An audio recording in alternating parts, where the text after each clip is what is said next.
বাংলাদেশ জাতীয় শিক্ষা সপ্তাহ ২০২৪ অনুষ্ঠিত। বাংলাদেশ শিক্ষা সপ্তাহ উপলক্ষে বৃহস্পতিবার দুপুরে রাজধানীর সেগুনবাগিচায় অবস্থিত আন্তর্জাতিক মাতৃভাষা ইনস্টিটিউটে বিভিন্ন শিক্ষা প্রতিষ্ঠানের জাতীয় পর্যায়ে বিজয়ী শিক্ষক, শিক্ষার্থী ও শিক্ষা প্রতিষ্ঠানগুলোর মধ্যে পুরস্কার বিতরণী অনুষ্ঠানে প্রধান অতিথির বক্তব্য রাখেন শিক্ষামন্ত্রী মহিবুল হাসান চৌধুরী নফেল।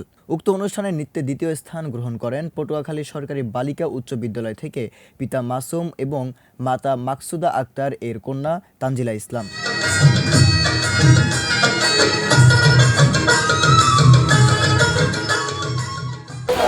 সাফল্য অর্জন করতে পারবে, কারণ আমার মেয়ে নাচ করে খুবই অপছন্দ, বেশি দিন হয় এই 2 বছর তার ভিতরে এত দূর আগাতে পারবে আমি ভাবিনি। এর পেছনে যে আছে ওর নৃত্য টিচার আশিকুজ্জামান নয়ন ভাই, তার কাছে আমি খুবই কৃতজ্ঞ। তার কারণে আমার মেয়ে জাতীয় পর্যায়ে আবৃত্তিতে প্রথম পুরস্কার গ্রহণ করেন বিএফ শাহীন কলেজ থেকে পিতা সাখাওয়াত হোসেন ও মাতা হুরে জান্নাত এর কন্যা আয়াত হোসেন।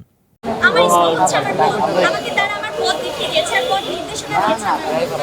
আমাকে দেখছো, দেখে দেখে ভাবছো যদি আমি করতে পারতাম অবশ্যই তোমার অথবা যারা দূরেরও কাছের বন্ধুরা, কাছের হলে তো অবশ্যই নিজের স্কুলে খোঁজ নেবে, যারা দূর থেকে দেখছো অর্থাৎ আজ কিন্তু অনেক বিভাগের শিক্ষার্থীরা এসেছে।